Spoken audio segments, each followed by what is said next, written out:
I got like 2 bees inside of my helmet, and then No. one stung me like right on the nostril, like right on the inside.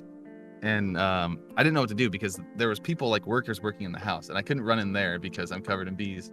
And I like had to think fast because like I was kind of freaking out. Another question I actually don't know. Why the suit and tie?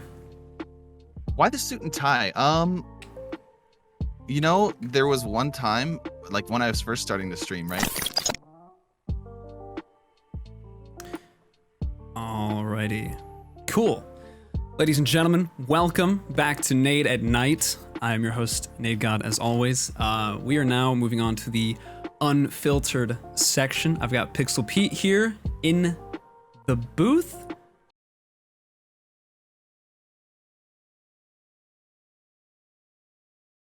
Ah, there we go. We had one thing flopped. That's my bad. Okay, now we're on there smooth. Ladies and gentlemen, this is PixelPeet, as some of you know him, but if not, I guess we'll jump into it. Pete, who are you? Oh. Now you're unmuted. Sorry. There's so many buttons I have to click to transition from everything. It's so hard to keep track. Okay. You're doing a lot, man. You're doing a lot. Oh yeah. All right. Now you can reintroduce yourself. My bad. Hello, I'm PixelPeet. I'm a man of many talents. I play Halo, Apex, and who are you? Take Two. Yeah.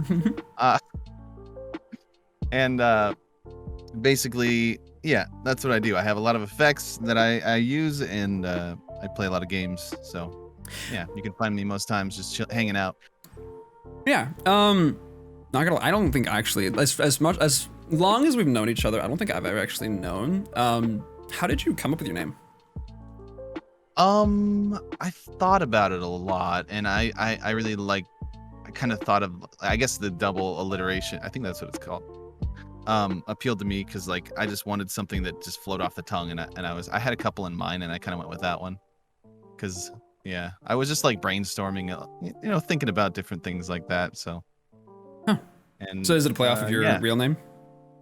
Yep, my name's Pete. Gotcha. Okay.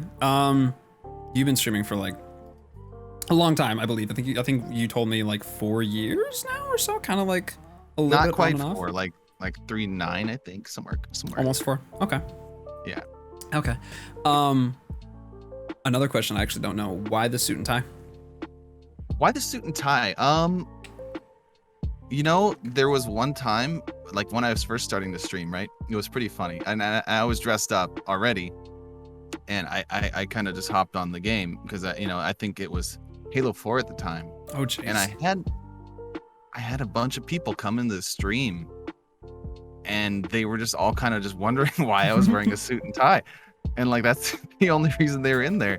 And so I just kind of thought, after that, I may as well dress for success, and like, I'm screwed. It's not like I have to do too much. Yeah. Well, yeah. And so, I didn't, I think I didn't really stream too often after that. And then I like did a whole like, rebrand type thing. I was like, I think my channel was called Halo Time at the time, and that was it. And yeah. So then I just decided like I'd try to do that every time. It wasn't too bad. I mean, unless it's hot, it's pretty bad. Yeah, I do know. So yeah, sometimes you gotta a tank top on instead of the little suit. I can't imagine having to do that every stream. That is a very fine level. Phase it out a bit, Yeah, just kind of get used to it for sure. I think that's 12-hour streams was definitely big one. It was hard at first, and then after a while, it was like fly by, easy. Yeah, for sure. So when did you start streaming, or when was like your first? Like, as content creators, we're kind of surrounded by the internet. This is like our career at this point. When did you kind of like first get on the internet, as in like, is for you, when did you put yourself out in the spotlight? If that makes sense. Well, I was playing different things, and I kind of had the whole mask thing. If you don't know, I would wear like a mask on stream before I looked like this, and it was interesting. But what I did is I went and I played a lot of like PUBG and different things. But then there was a time where like I always loved Halo, and I thought I just kind of wanted to make a name for myself. Like Halo 5 was the current game, and I just wanted to play free for all so much that just like everybody would kind of like see me and just kind of know me, and so I just started like doing that and like playing, and it just kind of all came together that way. Um, before I turned like hit the start streaming button though, a lot of times because I was kind of nervous about it, I wasn't sure what I was gonna do. I just kept playing with the effects and the filters, and because I was just procrastinating. Yeah. I wasn't quite there yet, and I thought I would never actually turn it on, but I eventually did, and yeah, that's kind of how it came about. So, moving off of that, how were you introduced to Twitch? Did you find it yourself, or did someone be like, "Hey, watch this," and you're like, "What's that?" It's Twitch. How did you find Twitch? If you don't know, that's okay. I was pretty deep in the Halo community, so I would hang out with people who would watch like different pros play, like Ninja. I remember Ninja was on Justin TV before Twitch, and we'd watch Ninja doing the Reach 1v1s, and we'd watch other people sometimes, but we mostly watch him because like the content was, he just always win. He just and every 1v1 he just always wins, so it was just kind of something nice. Way too good at the game. Yeah. Was he he was like one of the first people you watched? Yeah, I would say so.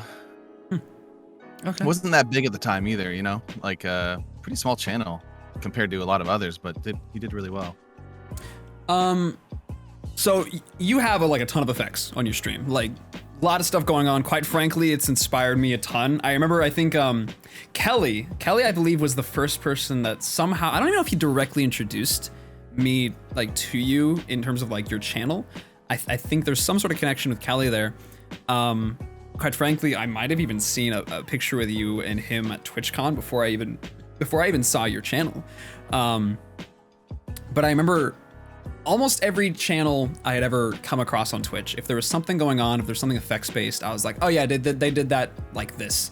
I was big into visual effects, and so being able to break it down was huge for me. But with you, I would sit there staring at the screen at you, trying to figure out how you did you, essentially, how you created this character and the visual effect you've got. Exactly. And I was okay, he's got a green screen and maybe a blue shirt. No, I was so confused at how you had the outline and the black fill. It was so confusing, and it irked me because I was like, how can I not figure this out? And it intrigued me a lot until we finally talked for the first time, and you kind of explained how you did it. But in terms of that, how did you so you said you started playing around with effects before you even started streaming? Did you just out of nowhere? Did you find a channel that you saw that inspired you to check that sort of thing out, or did you were just exploring the software? I just want to say I'm flattered to be such a brain fart. I don't know. so irritating. Well, no. Well, here's the thing. I at the time I had I kind of knew what I wanted to do, and I liked how certain I was playing a lot with the image mask blend thing, but I had a construction job at the time. Yeah.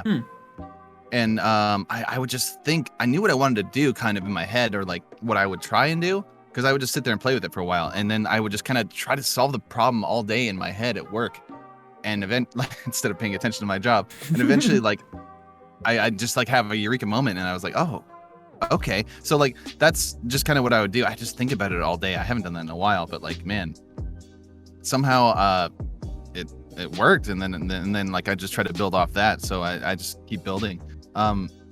Not necessarily inspired by anyone. I just sort of put it together brick by brick, and then went from there, because I didn't really know what I was making, but I knew it was something kind of cool. Absolutely. Just kind of throwing things together and seeing if it works. Yeah. Yeah. So your construction job was basically your shower thought time. Time to sit there and just kind of think, yeah. I was standing at Shopco, and if it was ever dead, I'd just stand at the register just thinking about whatever it was. Like maybe photography at the time and how I would do stuff. It was that, and I had a controller in my car without any batteries in it, and I would practice spring jumping on the controller. Just so I could get it down, on my lunch break. So, yeah. Oh, I hope Halo Infinite still has spring jumping. Such a That would be nice. yeah. I remember when I first learned about that. Halo 4 was really where I got super competitive into Halo. BBK Dragoon was a big helper of that, as well as Eli X's Halo 4 guide videos. So with building this basically brick by brick and just kind of playing around stuff and, you know, bit by bit, day by day, month by month, year by year, you kind of, now here you are. Has there ever been someone that you've either looked up to or has inspired you the most that has maybe had a bit of an effect on what you've done? Or you've just looked at their what they're able to do technically on their stream and you're like, that's amazing. I want to be able to do something like that or better or something along those lines. That kind of like gave you like some fuel of motivation. Well, one guy, and I think I've shown you his channel, is Clone Corp. He's a really cool guy. Clone Corp. And definitely you. Like, there's never a point where like there hasn't been anybody like who I try to top effects wise. Like, yeah, I guess I'm just kind of doing what I'm doing, but like I always try to take ideas from everywhere because I think that's really cool. Because you know, it doesn't really. I could look at, you know, a random channel and just like get a random idea and just be like, oh man, maybe I could do something kind of like this, which may not even have anything to do with them. But I think it's really good. And I think this is something you've shown me as well, is it's important to especially just get out there and see what other people are up to, other streamers, and just like admire what they do or you know, take inspiration. Definitely like, yeah, like there's some quote out there, but like, it goes something like this, where like we all stand where we stand, like because we stand on the shoulders of giants, because you know everybody who came before us kind of paved the way. Yep. And yeah, that's kind of a beautiful thing. It's kind of like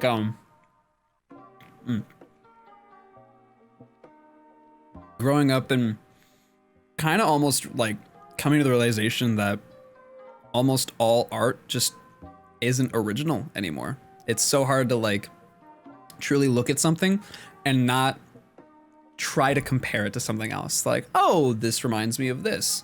It's hard to, or even if like if it does feel original to you, you know, it's not like, you know, that it could have been derived or inspired by something else. It's so difficult, especially in the age of the internet, of trying to come up with like an original idea that you feel like is your own and that someone else in the 8 billion person world hasn't already thought of. Yeah, no, it's hard, but absolutely, yeah. Inspire, look around, consume, and run with it.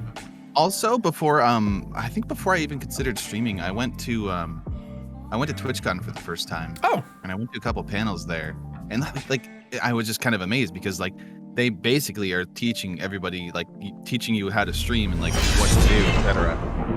And like I think one of the panels I went to was called "Where's Waldo?" and it's like the whole thing was this like about how to stand out in a sea of streamers, and that always stuck with me. You know what I mean? Like I always like trying my best to differentiate. I mean, obviously sometimes you can't, but trying to differentiate from everyone else. It's hard as far as really I can. hard. It is hard. Yep. But yeah. Yeah, absolutely. It is a very difficult thing. I mean, when you've got millions of people, it's like, what do I do to somehow be different than everyone else? And I mean, that also plays into like the individuality of like real life. It's difficult though. And in a lot of ways, there can always be times where you also kind of just doubt yourself. And it's like, am I unique? You know, like, do I stand out, or am I still just kind of stuck in the sea in some way? But yeah, it is difficult. Lighter question. Favorite games to either, Skills A, thank you for the gifted sub to PixelPeet for 15 months. Thank you. And Grenade Queen, thank you. Thank you for the resub for 3 months. Appreciate that. You're good, Queen. Favorite games to play, favorite games to also stream. If they're the same, dope, but I know some streamers, they like to play particular games off stream so they can just kind of have that game as like their own instead of feeling like they kind of have to like share that with their audience. You know, I think it's good to have like a comfort game that you don't have to worry about being entertaining for. So I feel like that can be a struggle when you want to play a new game and it's like, should I stream this? And in some ways, automatically you're like, I'm going to, and it's like, how do I make this entertaining? Should I make this entertaining? Is it supposed to be entertaining? Kind of that struggle that I feel like a lot of people deal with. So if you have different ones, what would those be? I've kind of given up on that a little bit. Like, I remember trying to stream, what is that game? Red Dead Redemption, like the newer one. And I just found myself getting so sleepy. Like, that's definitely a game that I'd want to play off stream, even though I don't necessarily make the time for it. Games like that, where there's a lot of customization and like basically where you just wander around and do nothing, I kind of have trouble with. Like you can get awards in that game for hunting every kind of animal, but it's just gonna take you forever. And I just don't feel like I can relax and do that on stream, or like customize every piece of clothing and things like that. So I really do enjoy single player games, but I haven't really had one like that lately. Oh, let's go. Canary. Nice. Forgot that was still that sound. Canary, thank you for the rate of 10. Welcome, everybody. We are in the middle of Nate at Night, and we are in the middle of the Unfiltered section. I'm interviewing beautiful man PixelPeet over here. We're chomping down on some pizza. Perfect. Angry Llama, thank you for the follow. Hope you had a good stream, Canary. I'd say the closest thing to that would probably be Minecraft. Like, my brother used to set up a server with all these mods, etc. And like, that's really a fun therapeutic game, I think, for just relaxing and on some. Absolutely. It's a struggle, dude. Like, over time I've definitely kind of like pulled away from single player games. I played them a lot when I was a kid. Like, Wind Waker for Zelda was like the first Zelda game I ever completed, or like Super Mario Galaxy 1 and 2. Those were big ones as well. Do you feel like the games that you enjoy and that you kind of are drawn to, has that changed over your lifetime, or has it kind of stayed fairly consistent where you're like FPSs from the start to the end, or has it been like, I liked these types of games, this variety, but like this particular genre section just kind of doesn't really interest me anymore as I've gotten older?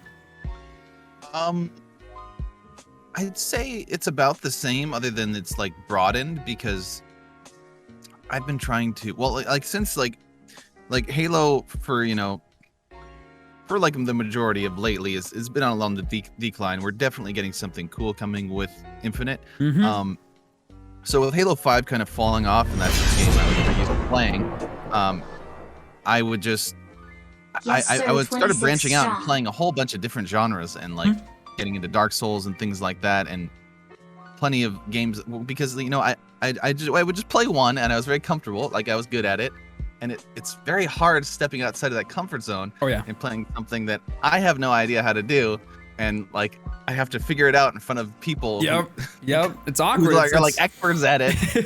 It's like if you were to, I mean, it's like you say you're like a game journalist or a tester, and you're like brought into the studio, and it's like just you, and you sit down and you're like trying to figure out, and like 16 devs are just standing over your shoulder staring at you, not saying a word. It's definitely, it's an experience. It's weird to kind of feel that. I guess it's kind of like a weird feeling of vulnerability when you're learning something new. But if you have the right type of community and people around you, they can definitely always be a good help and incredibly understanding. Yeah. It's nice having the right attitude. Like once you're kind of used to that feeling and just diving in, even though you don't know what's going on, enjoying it, and then pressing every button you could possible. Exactly. So Halo 5, you mentioned that. I know you streamed a good amount of that in your early days, and over the past year to 2 years or so, you've definitely kind of like swapped over to Apex, which is completely okay. Totally understand that. Like Apex was a game that I didn't really fully get into until about season 4, because I was Battle Royale out after PUBG in 2018. And it's a great game, and absolutely, like, it's became a staple of my stream as well, as alongside MCC. But with that, us being almost 6 years away from a AAA first-person shooter, Halo having had come out, what are your thoughts on Halo Infinite from what we've seen so far in total over the past 3 years of knowing this game exists, and the future of the franchise as a whole over the next potentially 5 to 10 years? Do you think Halo Infinite is our saving grace? I'd say it's hard to tell right now, but it definitely looks good. Like, I didn't watch the trailer right away, but I saw it. I was hoping to be. I don't think I was home for when it came out, and like I watched it with my brother. I was pretty amazed by the whole firing range thing, the customizability, and like I have really high hopes for a game that is constantly updated and cared for, and I hope that's this game. I really like. I've been playing Halo since Halo 1, and like nothing felt better than like, you know, like packing up your Xbox, bringing it, your heavy TV, and bringing it to a friend's house, and like, you know, having a LAN party with everybody screaming in the other room. So so thinking back to that and holding true to this, I think that I just hope for the best. I'm too impatient. I've been waiting forever for this game to. I know everybody is, but I just feel like I'm not going to be happy till I get my hands on it. So I'm waiting for that flight, that beta. Yep. It's definitely hard to gauge whether or not a game is going to be good based on the advertising and such. It's really just how it feels in your hands and how it plays. So with that, with maybe 6 years in development, I don't know, you know, obviously we don't know the development cycle of this game and when they started working on it, or when they even started planning it. I myself have kind of personally tried to lower my expectations and tried to simplify them. A lot of people have like long Halo wish lists where they're like, oh, it needs this, this, this, this, and this, and this. And while I definitely agree with a lot of that, sometimes you just can't expect that much. And I can't imagine the type of pressure that the 343 devs have, like with a 20-year-old fan base with varying opinions and varying interests and you know, all of that they have to worry about. And that's been forged over the past 20 years. So I've tried to simplify my expectations to, if it is a fun game for any person off the street in a social manner, it will do well. So in your opinion, what is most important to you in a Halo game?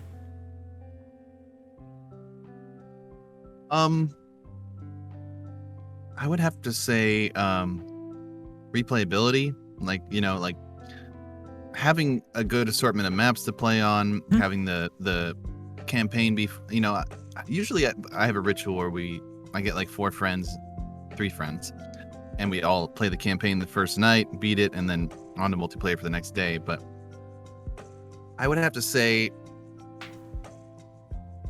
a good replayable multiplayer that's balanced and fun, like that's all I really need. I mean, a fine selection of maps, etc.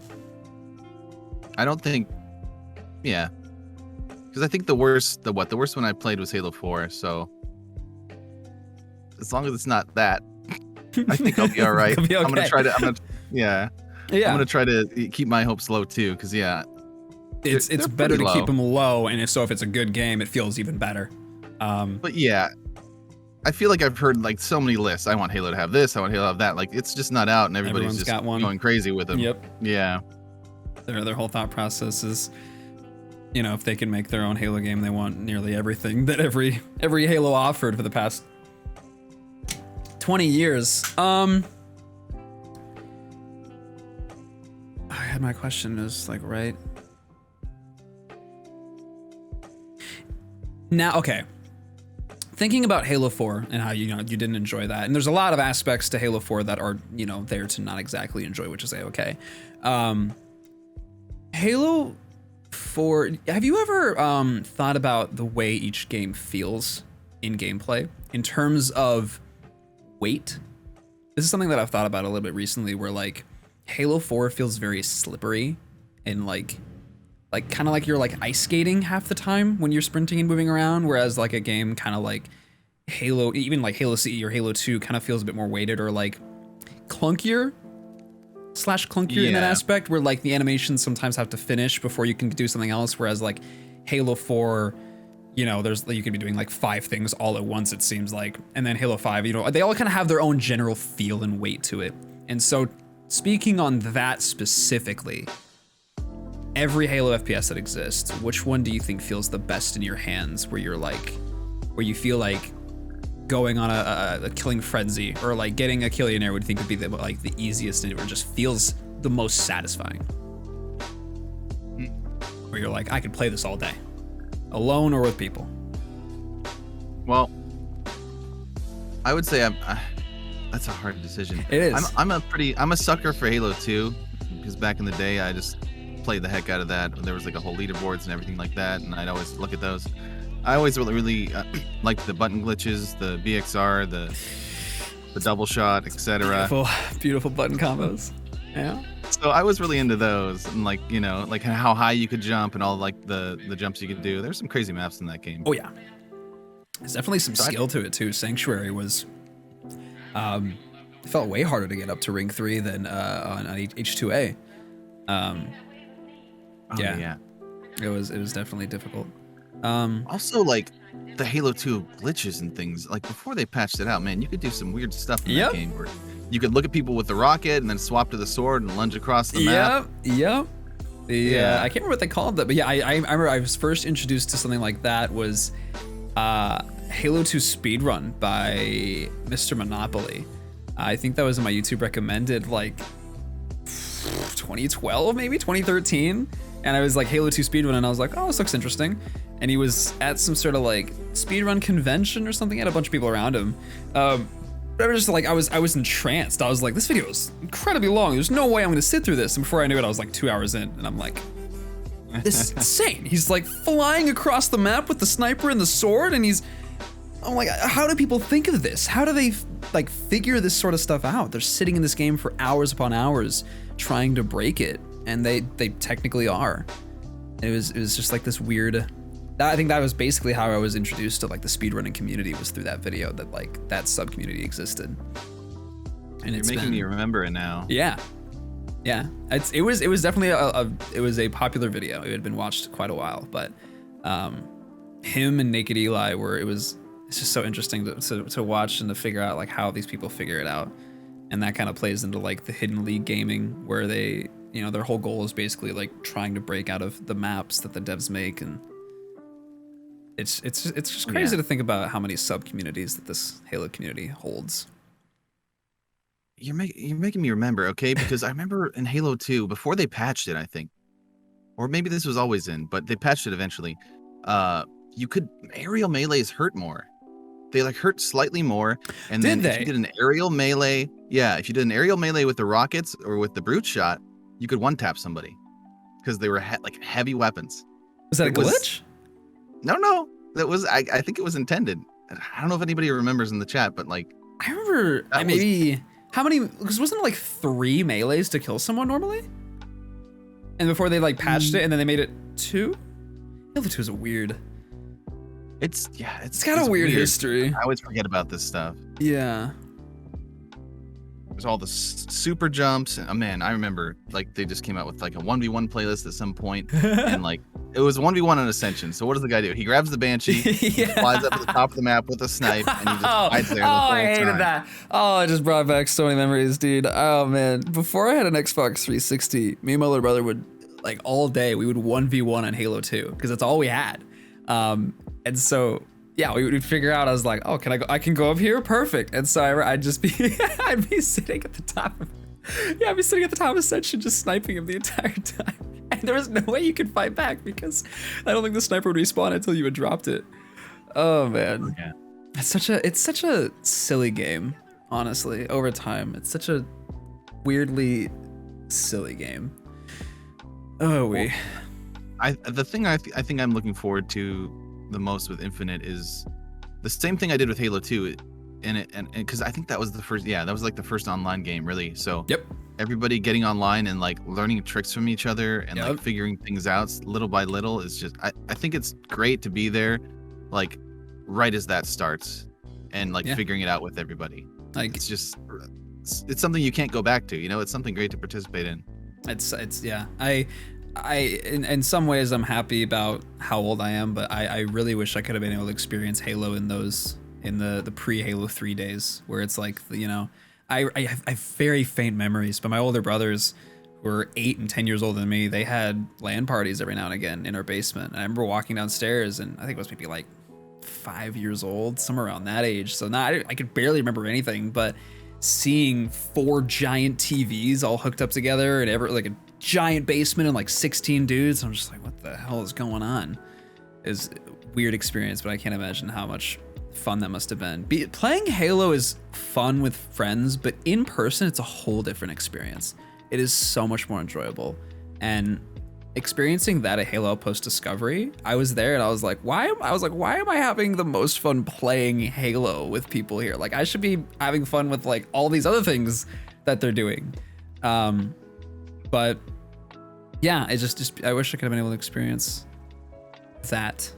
But Yeah, it's true. I think that I don't know what they're planning to do with the next Halo. I always thought that it was probably pretty much a bad decision not to have split screen on Halo 5. Oh yeah, like big thing that everybody enjoys. They might have had like together. I guess they just kind of assumed no one played split screen anymore. I don't know. Developing a game is hard. It got a lot of hard decisions to make on what matters most, because even with like developing this whole Nate at Night thing, there was a lot of things that I wanted that I had to sacrifice because like OBS couldn't handle it, and I'm like, rats. So I had to like optimize stuff, or I'd make this cool thing and it's like can't handle it, and I'm like, okay. And it's hard. And so same thing happens with any sort of games in development. Halo 2 was supposed to have a clan system that was supposed to have like a huge amount of functionality to it, and Halo 3 was supposed to have a custom games browser. Halo 2 was supposed to have a good ending too, but it was all cut for time. Wait, right? Halo 2 had clans, didn't it? Nope. It was supposed to. I thought it did. Did it? I'm pretty sure. I just remember Max Huberman putting on Twitter like screenshots of the cut clan content. I could be wrong. The definitely though, one thing I noticed, because I tried to play some other game online one time, and this is before the whole Xbox Live interface and things like that. Halo 2 had one of the best interfaces out of any game, because I tried to access another one at one point, and it was just horrible functionality wise. Like, I feel like they built the whole Xbox Live system or close to it based on that, because basically it was just made so well ahead of its time. For years, I was always frustrated with the Xbox 360 because you push the button, it would load. You go to your friends list, it would load. Yep. Like Halo 2, you just press Y or something like that in the menus, and your friends list would pop up, instantaneous, right there, ready to access. It was insane. Yeah, it's weird to think about how ahead of time Halo was.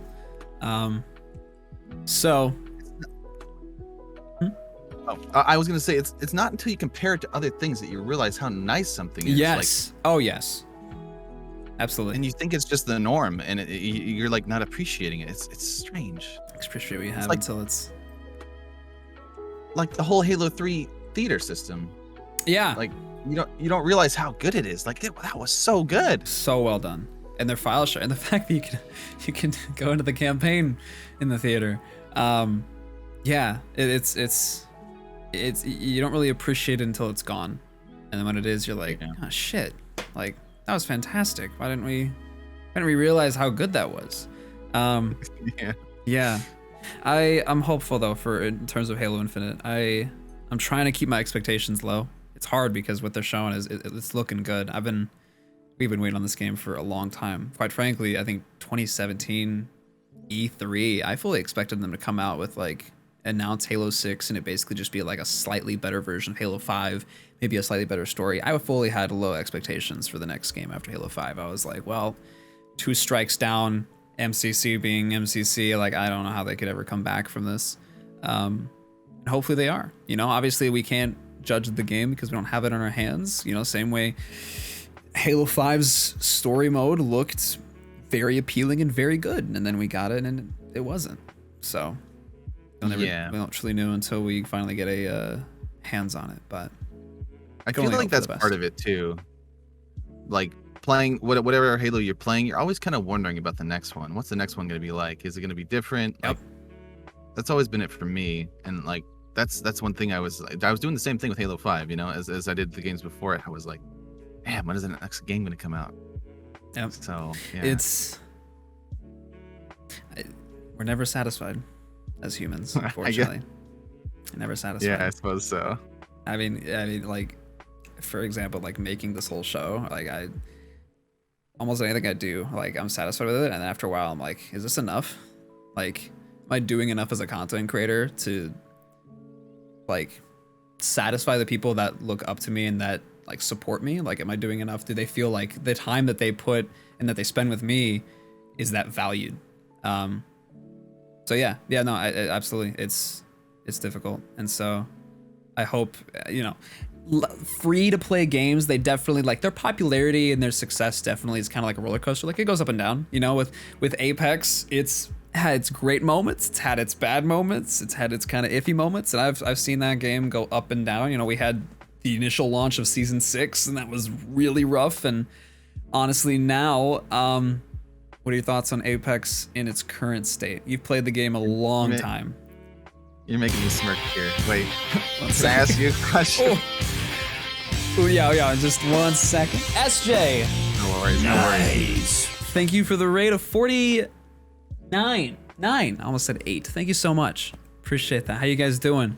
Welcome to Nade at Night. We're currently in the second segment. We are having a little sit-down chat with PixelPeet over here. We just finished up the Halo game show portion earlier with Nick, Kelly, and Stuart, or Ubernick, Icebiteful, and Came Out of 5 for those of you who don't know their real names. But hello, hope your stream was well, SJ.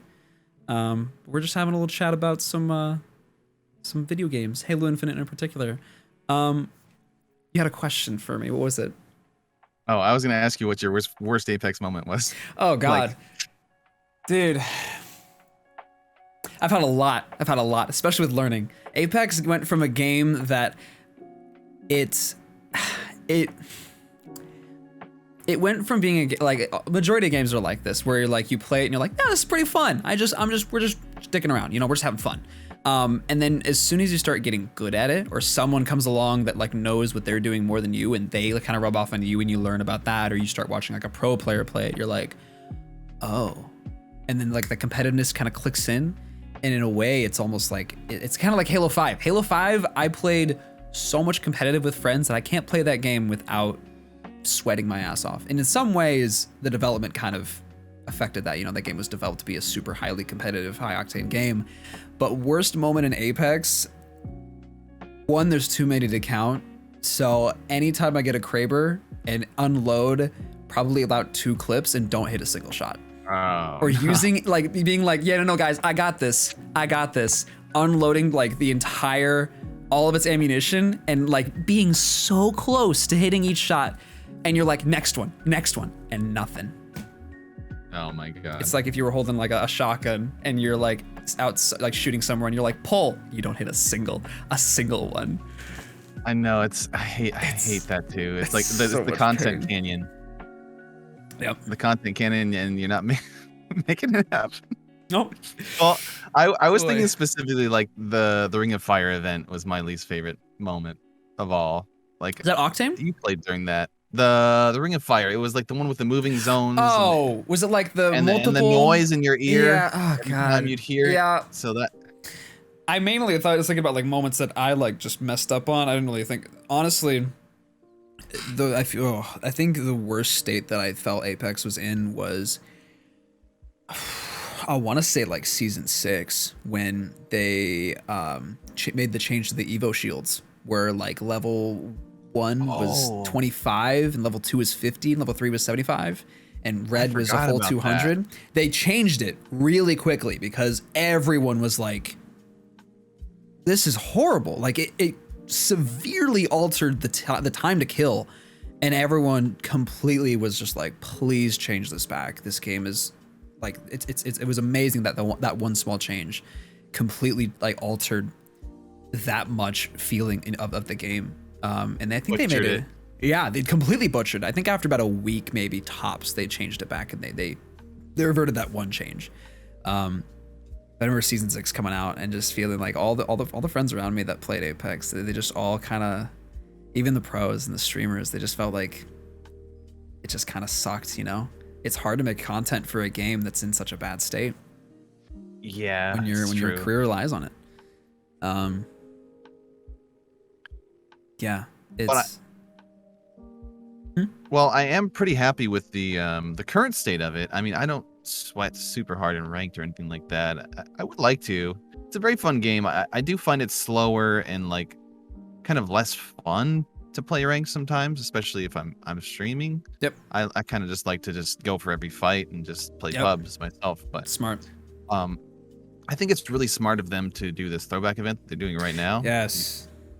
You said you got to play it a bit, and It's fun. I was thinking from a developer perspective, like all they have to do, they don't have to do anything. They don't have to design anything. They just have to revert it to the way it was and release it. And like one and done, and like zero work involved, and everybody loves it. Implement some time travel into the storyline and pull us back. Yeah, no, absolutely. It's hard because like playing back on the, you know, you don't know what you have until it's gone. You know, live service games have to evolve, and what better way to evolve than to change the map? And you know, those changes could be good, they could be bad. But it's you just wish you could have it all and keep it all. But unfortunately, they have to move forward, and then they'll do events like this where it kind of gives you a little taste of what you used to have. Yeah. I wish they would keep it the way it is right now for, well, okay, for the first time, I think for the first time, all 3 maps are available. You can play Olympus in ranked, you can play Kings Canyon, basically, and World's Edge in pubs. Yeah. So, like, you have the most variety that you've really ever had. Because, you know, it's usually always 2 maps. So I just really appreciate that, because sometimes the maps get stale when you only have 2, I find. I think it also helps a lot with like new players. Like I played a little bit at the beginning, maybe like a month tops, and I was like, Battle Royale still can't do this. PUBG killed me. And so I kind of staved away until season 4. And so I had a pretty good amount of time on the original Kings Canyon, but like World's Edge V1 barely. Didn't they alter that map like 1 season later with season 4? Or is that? I think so. I believe so. And so my rendition of World's Edge was Mirage Voyage. I loved that ship. That was like my favorite place to drop. But I think it helps a lot with the new players, with them being able to kind of give a taste of like how the game used to play. You know, I mean, like if they missed out and their friends are like, oh, I've only had a chance to play this, you know, back when it was in its prime. It's so weird to think about how Apex is 2 years old, 2.5 years old at this point almost. When did you first start playing it? I played day 1. Day 1? I was on Twitter, and I think I saw the announcement on Twitter, and because I had no marketing for it. They just was like, here's a game. And I was like, what the shit, huh? And that was like such a foreign way to drop a game, was just, here you go. No prior like image, no teaser, nothing. Just boom, free game, Battle Royale, enjoy. And I don't know how many players it got to in 24 hours, but it was a lot. It was well over 1 million that they had hit in 24 hours. And it was so well done. But day 1 I was playing and I was like, this game's pretty freaking fun. And I was like, I don't remember my initial thoughts on it, but I remember one issue they had was, I think they kind of still have this issue where the people on my house on the same internet, we couldn't party up together. Or we couldn't I was just having that problem. Search together. Yeah. It's weird. It's gotten better, but it was definitely a very good game, and it's obviously launched a ton of people's careers in terms of content creation, and it's made a lot of people, and it's interesting to see games do that, be able to kind of like make the future. It's weird to think about how like some games, like there are individuals out there where they depend on one game, and if it flops or something, like that's it. But yeah, it is interesting to see how like a video game can make your life or your career. Yeah. Did you start off at the beginning, or was it a bit until you got into it? I think I was there pretty close to the beginning. I saw Vetoed playing it one time, and I tried it after that, and I was pretty bad. And my first time playing / streaming it, like I can't remember his name now, but somebody rated me with like 500 plus people. He was like coming off of like a 36-hour stream, which is just insane. And I was in the tutorial, like not knowing how to play this game that I just started playing, and just all these people just freaked me out. I was Oh, just like, I don't know what to do. oh no, I don't know dude. how to play. Oh man. How's that? Oh yeah. If like that whole Daltoosh raid that happened in January with like almost 4,000 viewers, if that would have happened, if I was streaming when the game originally like came out, if that, that would have been terrified. Oh man, that already was terrifying, but to be like all these players or all these people watching me not know how to play this game, like it's one thing to again play a new game on your stream with the people that you're like kind of going in and like blindsided and not knowing what you're doing, but to have like multiply that times 10 tenfold, like that's I can't imagine the amount of pressure you must have felt. Oh man. Yeah, it was a lot, but it was all right. Um, It was really fun. what about I Apex? was gonna say. Oh, go ahead. Go ahead. No, you're good. Um, I was just gonna say I play a weird control style in Halo 5. And fish stick, right? That's one of the set control styles. Yep. When I switched to Apex, it just translated over perfectly. It was exactly the same as that. For me, I guess I don't think I had to change anything, and it was just plug and play, and I was just very happy with the game. That works. Yeah. Huh. What about Apex was it that pulled you into the game? Like, what was it that you're like, this is so like damn fun? Because for me, it was, I think the grapple hook was what I initially, like, I was Pathfinder for a little bit because I was like, grapple hook? That's what I used in, Titanfall 2. And so that's initially what I like pulled me in, and I was like, that was what I was most familiar with. So what was it that you just kind of like pulled and drawn to initially? Everybody was always being Pathfinder.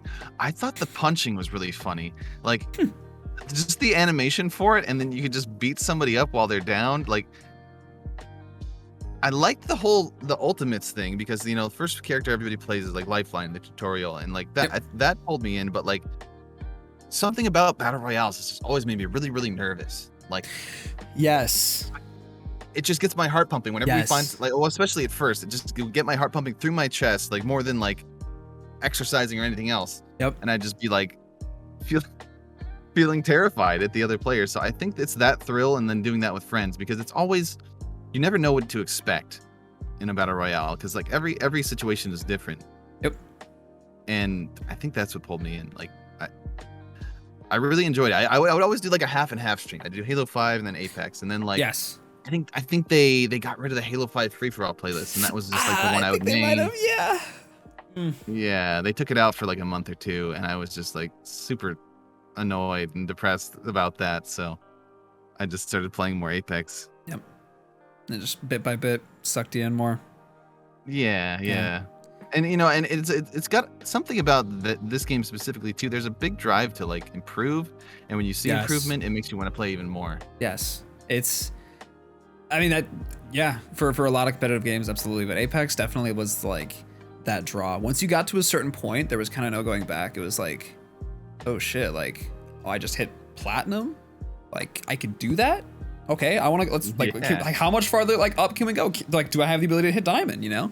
I think definitely having people around you that were interested in the game competitively helped a lot. My buddy in mod, Austin, when I met him last February in 2020, watching him was insane. I think he was like one of like the top 500 Wraith players across like the whole game, and watching him and his movement, like I was like, how?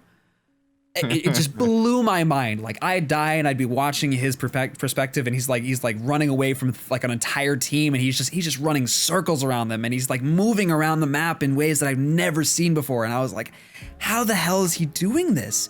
And it was so inspiring and invigorating to watch. And I'm like, it just kind of shows you a side of the game that you're like, I never knew this existed. And that kind of like pushed me to like want to be better at it and like want to play it more competitively. But I had another question. It's crazy how much experienced players can drag fights out in that game. Like sometimes it can seem very like linear. Like I either I die or I don't. But like even just watching some of the better streamers at this game, like it's kind of insane how quick you can just pick something up that you see them do for 1 second. You're like, Yep. oh, I need to be doing that. Yep. Yeah, like yeah, especially like yeah, it's like spring jumping in Halo. You know, you don't really know about it until someone mentions it, and you're like, you can do what?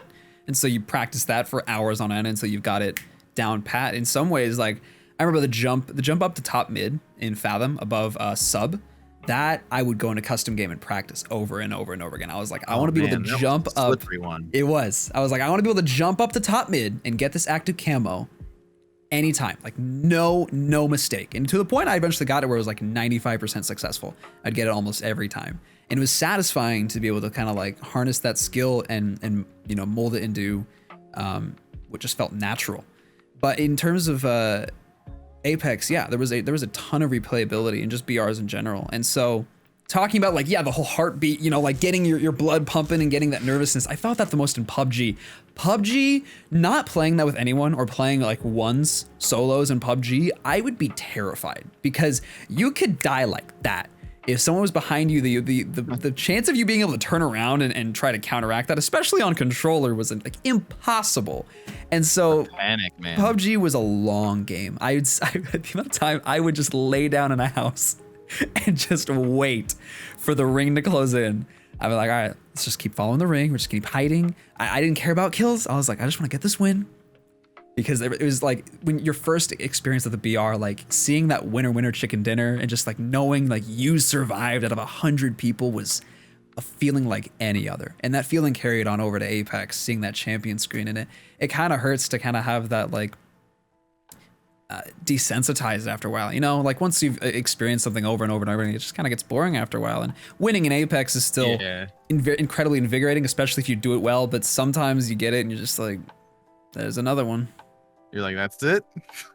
I hate having a win that feels like it was almost handed to me in a way. Those are frustrating. Like one rat left. Yep, one rat, or like I actually I was streaming the other like last stream and Invictus came in and I was like, oh yeah, let me show you some clips that we had. Like we had like 3 wins tonight. And I'm looking through and I'm like none of like the actions that I performed like satisfied me or thought I thought was good enough to show. I was like, well, this was cool, but like could have been better, you know? Yeah. I hate that. Your standards always keeps going up. Well, I always take a step back with Apex, especially. Like, I wish I had a better way to track wins by the end of the night, because sometimes I just forget. Like, Same. I need to set the win. The best way is to set the win badge on your character and then like look at the beginning of the stream and then look at the end, and then you can see. I need to do that like today, but I always take a step back and realize how rare wins used to be for me in there. Like, yeah, either, you know, I'd get one a night or like maybe none, or, you know, depending. So like winning that much just really feels good. And like, also again, like Apex versus Halo, like you definitely feel a difference, and you find that you have to play this game a lot smarter. Oh yeah. Because you could die about 18 times, you know, maybe in Halo 5 and probably still win, or in any Halo. And then this game, you're once and you're out. So that's a big difference. Oh yeah, that's a big difference. Oh yeah, you have to turn a lot of things off in your brain and flip a lot of new things on. You have to be incredibly careful about your fights. And with Halo, like even in Halo, like I think you could carry the same mindset over after you've learned it. But I'd think about that in Halo sometimes. I'd be like, am I just giving myself up? You know, like am I just walking out there hoping to get a kill and just kind of like giving up my you know, giving my death to them? And so playing careful in Halo can absolutely translate to a much better performance across the board. But yeah, Apex, absolutely. You know, like, you know, you're dead and it's it. But I think one thing that my older brother Adam mentioned that I totally agreed on when that game first came out was Apex did a great job of getting you in games and out of games quickly. PUBG, it felt like you could sit there for a while, searching for a game, but like getting into it, loading, waiting for everyone to load in, and like finally dropping, only to get dropped and feel like, oh god, all right, here we go. 10 minutes later is gonna be my next game. Where Apex was just like, you're in and out of there, mad quick. I always remember thinking that was just bad design. Like the whole like lobby where everybody screws around. It's just loud. Nobody's really doing anything. You're not warming up. You're just sitting there. Just having someone shoot you with a machine gun for no reason. Yeah, and people just scream into the mic and just do weird things. Yep. I mean, it was fun like first 3 times, but after that, it was just a headache. It just kind of should have been retired, and it's happy. It's a good thing that Apex did. Yeah, because that's always the trouble I had with BRs is that the time you spent fighting is just like 5%. It's like an NFL game. Yeah. Yeah. And so you can't even like, you're like, well, I'm pretty good at looting, I guess, but like I can't ever seem to get warm in this game because I just run for 10 minutes and then just get lasered. Yep. I wish, you know, the glitch in the firing range where you can turn the bots into actual AIs that'll move around and shoot you. I always wondered why they wouldn't just like put an easy switch on that, you know? Being able to have, or make it more refined. Yeah, like a way to actually warm up instead of just shooting at static objects, which isn't what happens when you're in game. You're shooting at you know, high octane moving people, and there's things, you know, flying everywhere. And I just wish they had like the firing range is a you know, a welcomed addition to a lot of games didn't really have, especially Halo. I wish they just could have improved that over time. But well, like for me, I have an option for that. You know, I can get on Aim Labs or like Kovacs and play that, but like for people on controller, they don't really have a good option. Nothing. And it's frustrating. I think there should be like a market for that. Like obviously it's probably hard to, I don't know, match controller settings to the game, but you know, there's probably a way to do it. Sensitivity as well. I hope that more games copy Infinite in that way and just have like things to help you. Like that's just such a great idea. That's what I'm curious about is I like the personal touch. Like, yeah, this is for you. You get to customize this. You have your own AI. This is yours. Yes. This is where you chill out in between games. That's very I hope that that's a good omen as far as like the way the game's designed. Yep. I think they're definitely like just even seeing like how much more they're focusing on the sandbox in terms of gameplay is definitely really important. And yeah, in terms of Halo Infinite, when they mentioned like if you were a style of reach customization, you're gonna love this game. And like they were teasing like it's even more than that. And I'm like, what more could you do? I was so curious as to what other type of customization that they could plop on for us. And like seeing, you know, the personal AI being able to change, you know, your arms and your legs to a robot arm or you know, just being able to do that. I was like, that's insane. Okay. And then I'm curious to see what else is there, because there is still a lot. You know, they were like, oh, they teased that vehicle customization. Like there's a ton there. And I'm like, what more could you change besides the skin that just overlays it? I'm like, what do you have in store? Yeah. I always I loved the weapon skin idea in Halo, and I hope they do something like that again too. I haven't really looked anything up like that for the new one, but I really like the weapon skins. And just I don't really know much about the vehicles. What can you do with the vehicles? I don't know. As far as I'm concerned, you know, we have the vehicle customizations in terms of like the coatings. You know, they have the weapon coatings, the armor coatings, the vehicle coatings, but like they were like, we've got like a huge suite of vehicle customization. And I'm like, what else? And I think initially, I thought there was a I know I'm wrong on this, but there was a point where I thought there was a code that came with the Warthog Mega Construct set that was like a skin for the Warthog. And so I had this thought process, like maybe, like what if, you know, in MCC, when you get into a Warthog, it automatically switches to your skin. It's like, what if you could change the model?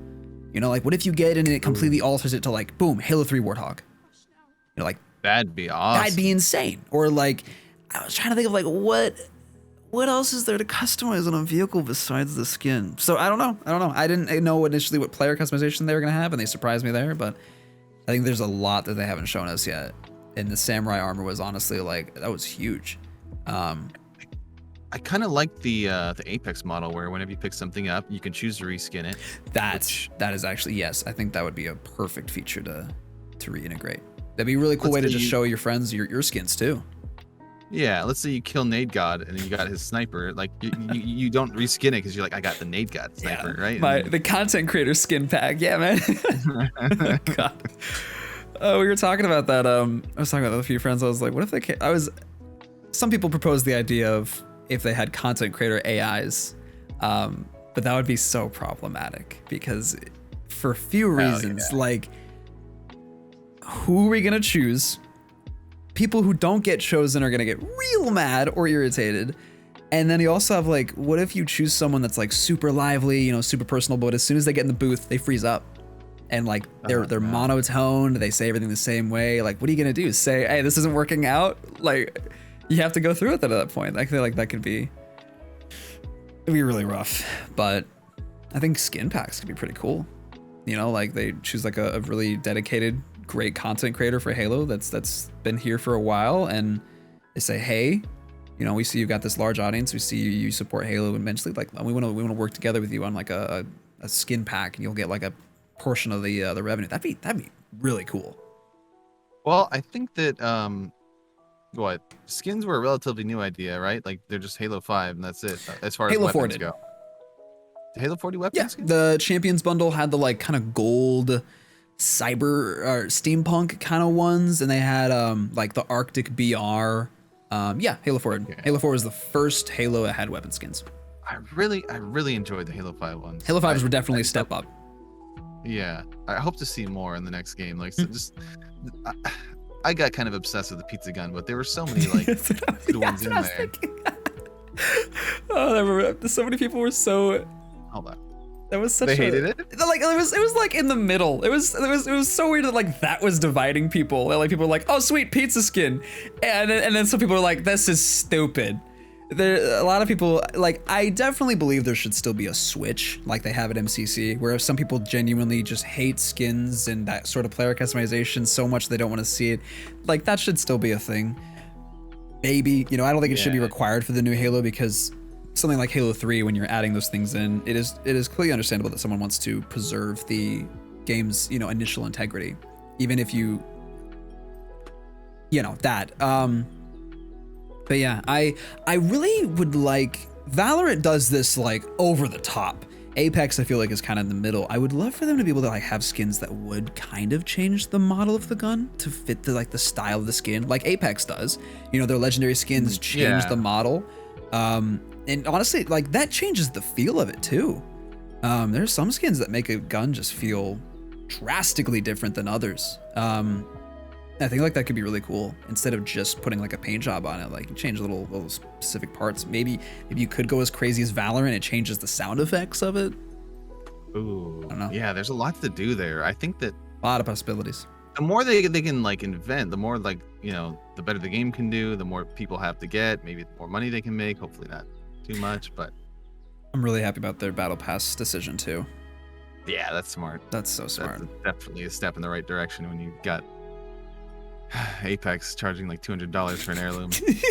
Yeah. Oh my God. I'm curious if they follow that route and they make some sort of exclusive some like items so exclusive. It's a great idea. It's a great carrot on a stick. Yeah, like, I mean it's an easy way to make money. I mean, like imagine if Recon was like on the Recon in Halo 3 was on the rarity of an heirloom almost, if not more rare. It was so hard to get. I wasn't a part of Halo. Like when I finally got Halo 3 online, it was 2012. So like everybody had it. Yeah. But hearing people's stories about Recon and how rare it is, like if Recon were something that you could like somehow pay for in Halo 3, obviously it wouldn't be as cool at that point, but yeah, they would have made a ton of money. Oh man. Yeah, well, I hope they do something like what you're saying, like the cool custom sound effects. That would be a step up. Oh yeah. Like I always really liked the there's this cool skin system in Rust, but like I'd always be like favor the ones that were like distressed, like, you know, like ones that look kind of rusty or like broken down guns. Like I always really liked those. Like I think the Halo 5 one, they started to do it towards the end, and I really liked that, the whole pistol thing where you unlock the different pistols. Yes, and it gets like progressively cleaner and cooler. Yes. Yeah, I kind of like the rookie one, even though like everybody knows it looked like using the cheapest one. Yeah, absolutely. Yeah. Yeah, it's definitely an interesting concept. That's why I'm really open to the armor coatings, because as soon as I heard that they could change like the texturing on the armor, I was like, I'm all for it. Like if this guy can have some brand new spanking shiny looking armor straight out the factory, and this guy looks like he's been through fucking Reach and back, like, yeah, Absolutely. Like that is a huge. I would gladly give up my individual 2 color customization to be able to like change the textures of my armor, and a lot of that Definitely. motivation is also coming from the machinima community. Because being a part of that community, like player customization is a big thing, and it'll be interesting to see how that will play in. You know, there's different factors there, but I think that could help. Anything that helps a person tell their story better and helps visualize it better to the viewer is perfect. It's a plus. Yeah. I hope that there's like an easily access. I mean, it's never been that easy, but an easily accessible, like what is it, like Forge game type downloader, like you know, like for the game File types share. people make. Yes. File share. Yes. That's the word I'm looking for. I hope it's in there day one too.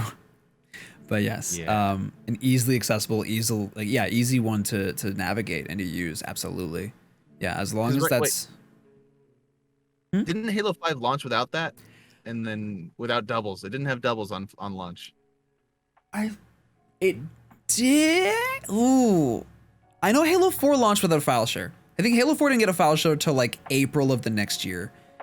Does anyone in chat know if Halo 5 launched without a file system fair share? I don't remember. So I was bad at it. I was never good at looking through that. I know MCC was limited to like, you couldn't even have more than 50 maps on local storage for MCC. And I have no idea why that is. I'm not in the development of that game. That bugged me so much that you were only able to keep 50 maps and 50 game types in your local storage. I was like, that is such a step back. And I was always curious as to why they did that. Isn't Halo 5 too? Wait, which game is it? Is it one of these games? I swear, like there's like an always online. Like you can't even play if you're not connected to the internet. I think that's Halo 5. No, I Halo think it 5. No, is. Halo 5 you could, because if you went offline on Halo 5, everything was just locked away except for campaign. I think it's is it MCC? I don't know what I'm remembering. I think maybe MCC was it. I think MCC you couldn't play offline to begin with. I don't know if it's still that way, but I think people had because everyone was complaining about like they never truly had like true LAN. Yeah. I just remember having it and just wanting to like jump around on a map and screw around by myself, and I just couldn't do that, and I just found it so frustrating. Yep, it is definitely frustrating. I know Halo 5 launched without like weapon lowering as well. It took a little bit before them to get like the machinima mode in there, which machinima mode was like fantastic. It was definitely like better than what we had in being able to lower your weapons online. But yeah, bound Halo 5 launched without Forge, which is a really big oof as well. I don't know. I'm at the point where I'm just like, as long as like, I think that the most important thing is that like the fact that this game is free to play, and there's going to be potentially like a bunch of new players. As long as the base game is there, then it's okay. You know, if they're missing Infection day one, it's going to hurt for a lot of people. But like for the average, you know, Timmy, who was 8 years old when Halo 5 came out and is now 14 when Halo Infinite's coming out, they're not going to really, if this is their first Halo, they're not going to even know what Infection is. And so when that eventually does get added, that's just like, oh, this is nice. So I kind of think it probably keeps some people there and coming back, etc. I don't know. There's a lot of psychology to it. Yeah. But it's wondering after the initial hype, like what I'm going to be excited for, because I'm pretty sure I'm confident that it'll be good. Yeah. At least for a while, if not. Yeah. But I'm too much speculating. Go yeah, ahead. honestly, yeah, it's what you can. It's only what you can do. Yeah. Halo 5 had a really butchered launch, but it still grew to be a really sick game. Like it was. I think it's what they wanted. The Halo 5 is what Halo Infinite. Halo Infinite will be what Halo 5 should have been, in terms of like the service and the live service. Whereas I think majority of the updates will be stuff that is completely brand new to us, instead of Halo 5, where a lot of it was stuff that we should have had from the start. I hope there's less of a focus on something like Warzone, and like more of a focus on the core game. I know stuff like that is fun for people, but I think that was kind of like a doomed ship to begin with, almost. Did you enjoy Breakout? It took me a while, but I did, yeah. It was frustrating. I kind of enjoyed it more when I had more shields. Yeah. Because like having like almost like a SWAT game type where you just, if you get killed, you just have to sit there, kind of sucks. Yeah, absolutely. I think it worked really well. It was a very competitively fun game, but I always thought about it. I was like, it must have hurt a lot because like, did you watch the Sprint series, the little like Vidocs that they had with like producing the game? No. Okay. No. They produced essentially like a behind the scenes series. Essentially like talking, like they had one about Warzone, they had one about the arena and the beta. And there's a lot where they're like creating Breakout and they're like testing it and they're like making sure the settings are perfect and the maps are perfect. And like, I can't imagine how disappointing that must have felt to whoever put like the most of their heart and soul into that game type, for the pro players to try it for like what felt like a month or two, and then for them to be like, we don't want to play this, and then they took it out of competitive HCS play and just basically have it like be just a random game mode that people would play. I feel like that must have hurt a lot. Yeah. But well, I think that what was your like favorite Halo 5 playlist?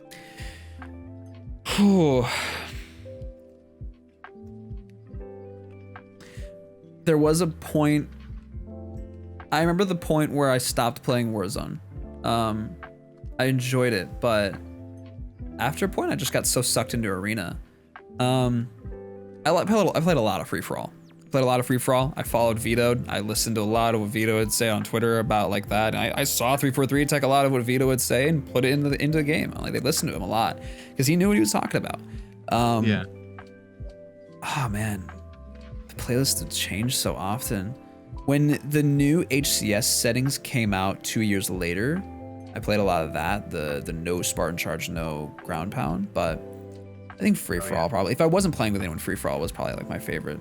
And there was a point where my friends and I, like, we didn't really play a whole lot of like matchmaking. I have a lot of memories of Halo 5 of just playing custom games. There'd be 4 of us, I included, and we'd play neutral flag CTF. So just be one person on each team, and we spent hours playing that. It's so many fun moments, and it's almost always someone would leave angry because they didn't win, and we'd still play it a few days or a week later. But it was, and a lot of good memories on that. But yeah. I think I'd have to agree. Free for all was really good. After they made it 6 players, and not 8. Yeah. Also, I really liked. I think it was called Core Play.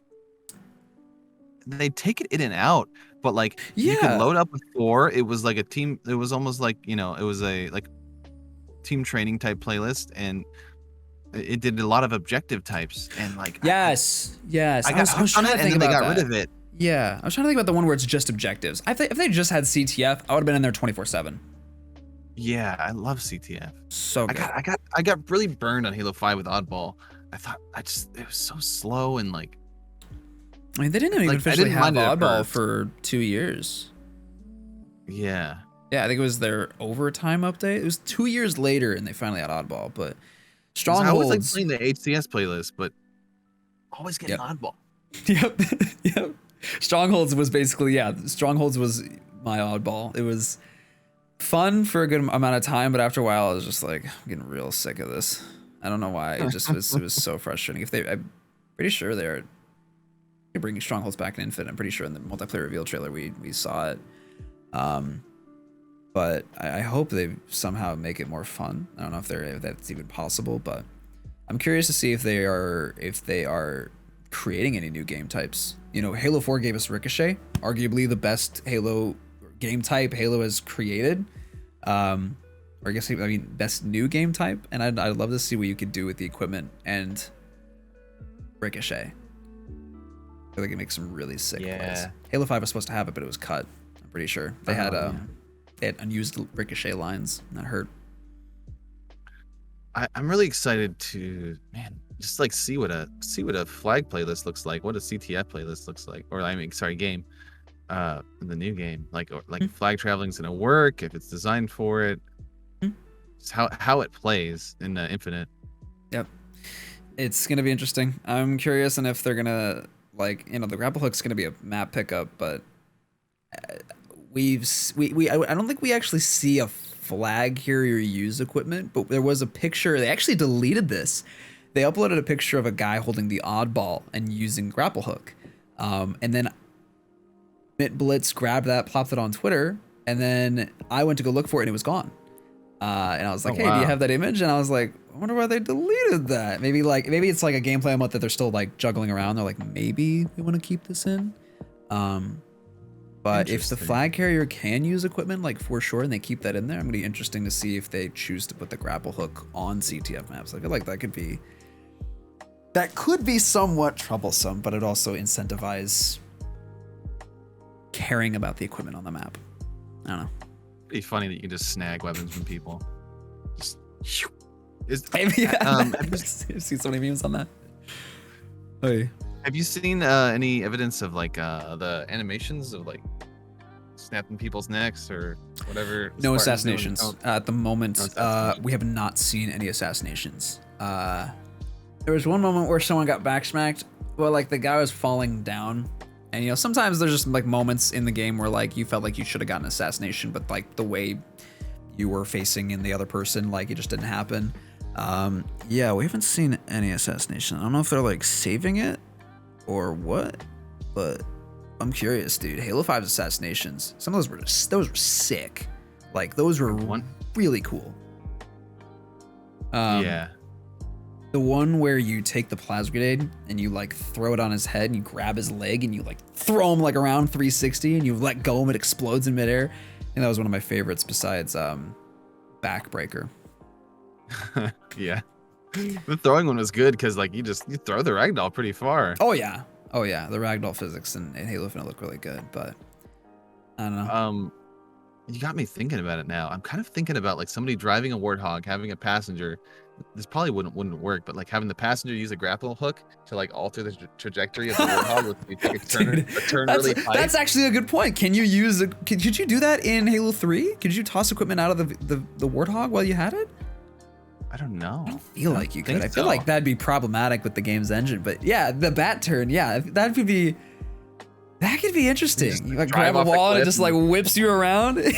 Yeah, almost like Pathfinder, right? You just Yeah. take the corner real hard. That's what I'm really curious about. I want to know exactly, like, I don't think they would show us the limitations of the grapple hook in these sort of gameplay stuff, but I want to know how much like leeway we have with the grapple hook's physics. How much can we like Pathfinder swing around? You know, can I be Spider-Man on the map, or is it just like a grab and like pull to?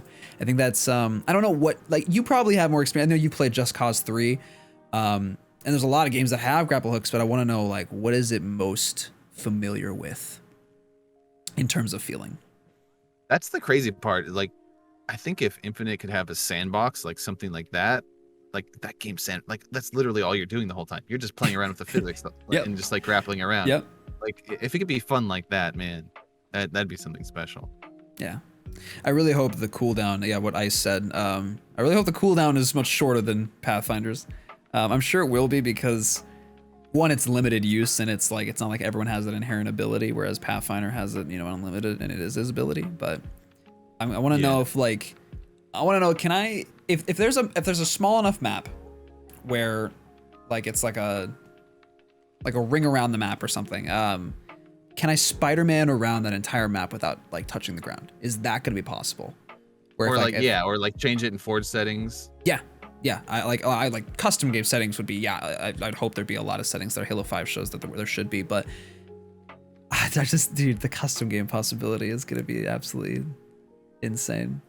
I'm just thinking of like a Spider-Man parkour course. Yeah. Like already. Halo 5 had a lot of really cool parkour courses. Even Halo 4. Yeah, Halo Infinite could push that potential even more. Oh, man, that's what gets me excited, honestly. Grapple hook like makes me so excited for this game. But yeah. Question. Yeah. I asked Simeon a little bit about if he had maybe any background on you, but you are okay if we don't want to talk about this. Bees. Yes. Okay. Yeah. So there was like a time where I kind of got a little, what was it? There was a program. I downloaded a program. I don't really care about it anymore. I downloaded a program like that was like designed to help you speed read things. Hmm. And it was like late at night, and I sped read this, and like they had sample books, and I sped read one about bees, and like this is the only book I like read like that. And so then I knew a guy who would like remove hives from people's houses, and I had a big piece of property currently. I don't have it anymore, but I was able to put a beehive in the corner, and then and the reason I wanted to do that is because I always get really bad allergies, and I read if you ate the local honey, it would make it better. So it's a very actually nerve-wracking process. I think bees are terrifying. Yeah, same. Like, even though you're wearing a suit, it feels the exact same as if you're not. So like the fear's still there, and the thing is, those insects, they're very sensitive to vibration. So if your hands shake when you pick it up, They're like, whoa. They all start buzzing louder, and you can hear them. It's like having a bomb in your hands or something like that. Oh man. But I did okay with it, and I had a hive for a while, and I got some honey, and I'd do cool things with it, like mix it with whiskey, and sometimes put it on ice. That's cool. Hell yeah. Yeah, it was a fun little hobby. Really, really, really neat. Like the honeycomb is really clean, and you can just like so because some people serve it this way, it's very, very rich because like it's just jam packed in there. But you can slice the comb, and you can just like eat the comb with the honey right there. Oh, okay. I didn't even know that. Huh. Yeah, they're very clean, very clean. That's interesting. Oh, okay. I'll explain one thing of it to you real quick. Yeah. Because you see all the boxes, right? And they're all stacked on top of each other. And so they have this cool thing. It's a cool little device. It's really ingenious. It's called a queen separator, and it's big enough. Do you know what that is? I've seen a little queen clip that people like put the queen in when they're transferring a beehive. That's what is that called? Queen cage or something like that. But what this is it's big enough for normal bees to fit through, but not big enough for the queen to fit through. So, and they always store honey up high. So you get all the very top box full of honey, and the queen can't lay eggs in there because she's usually laying eggs in the cell, so she can't fit through. And then you have all your fresh honey up there, and you take that out, and that's what you take, because then there's no eggs in it, there's no larva that's gonna hatch, etc. Pretty fun process. Yeah. Surprisingly, there's some beekeepers that have come up on like my For You page on TikTok. I don't know if you've seen them. There's one. Do you know the girl who's usually wearing like that blue shirt? She doesn't wear a suit when she's transferring them. Just scoops up like handfuls of bees and just puts it. I have no clue how it works. I mean, I'm sure bees aren't exactly, like honeybees aren't exactly as aggressive as like a wasp or a yellow jacket, can be. Here's what I understand about it. As far as the way it goes, like I'm pretty sure the ones out here, and I don't know for sure, but I'm pretty sure the ones out here are more Africanized. They like breed with those, and they're more aggressive, because I could not get close without those things attacking me, honestly. And I take all the precautions. Like they were not nice. Like they weren't super aggressive. It could depend on the area. Yeah. Yeah, like they have different kinds of bees, etc. But like, yeah, I'd be terrified to do that, honestly. I watched this one video about, I think, bees in Japan, like the murder hornets. I think that's what they're specifically called. But like they are trained, or I guess they now have like this instinct, maybe not instinct, but like they've adapted their environment. So when a murder hornet like tries invading their hive, they'll wait until like their guard is down, or they're like killing one bee, and then apparently like they'll swarm onto it and like completely cover it up, and all of that vibrations, all of that movement creates a ton of heat, and essentially they cook the hornet alive, and it just dies due to high amount of heat. And I'm like, that's insane. So like the bees in that area have adapted to those predators and essentially have done that, whereas apparently I believe honeybees here in the US wouldn't know what to do when they meet a murder hornet. Like they just haven't adapted. Yeah. There was this one time where somebody like had me come to like a rental property to take out a hive, and I was working for a long time, and I kept getting stung through the suit somehow. Oh. Because like it'll protect you, but if you press against a table or something like that, or maybe you have a bee on your leg, it'll get you. So it was the hottest day ever, and somehow my zipper came open a little bit on the suit, And so I got like 2 bees inside of my helmet, and then No. one stung me like right on the nostril, like right on the inside. And I didn't know what to do because there was people like workers working in the house, and I couldn't run in there because I'm covered in bees. And I didn't, I like had to think fast because like I was kind of freaking out. And so I just ran over to the, dunked my head in the pool, got the bees off my face, zipped up the suit, and I was okay. Uh, It worked. oh, that would have terrified me. I've only been stung a handful of times from a bee, and I think the last time I was years ago. I think it was on the pretty sure it was on the foot. I was out doing a photo shoot, and we were in some sort of foresty area in, you know, the Midwest, and I was stepping over this log to get back onto the trail, and like right as I put my foot down, felt this like stinging pain, and I was like, oh shit. And my immediate thought was, I'm gonna look down and there's gonna be a snake clamped to my foot over the shoe. And I look down and there's nothing, and I'm like, did a bee just sting me on my foot, through my shoe, through my sock? What? I'm sorry, I get it. Vans are thin, but like, okay. That's the worst feeling, man. Oh my god. It is insane. Like, do they inject any sort of like poison that makes it sting that much? I'm always curious, like, how if I go get a, you know, like the last vaccination I got, I didn't feel it. It was also due to like the anxiety that I had, you know, the adrenaline. But some people just get shots and they don't feel a thing. So I'm like, why do bee stings hurt so much? I don't really know. Maybe you got a lot of the venom in.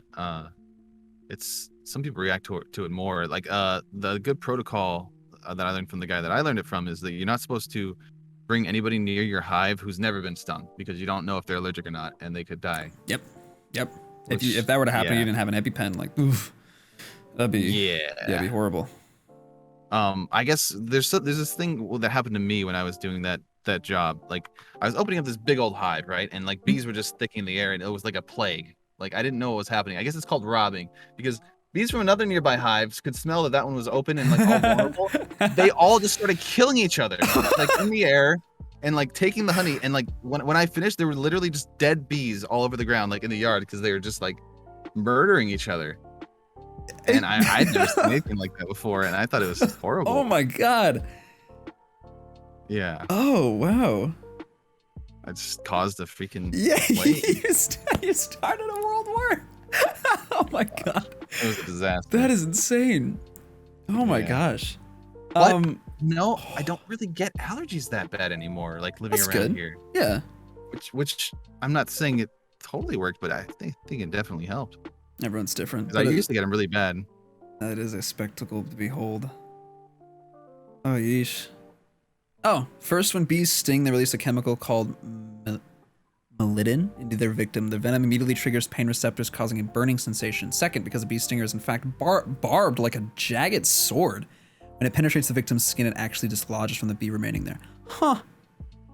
Also, like, yeah, like it's got like a sack on it, I think, right? And you just gotta find a good way to pull it out. Yep. Otherwise, you just squeeze more of it in.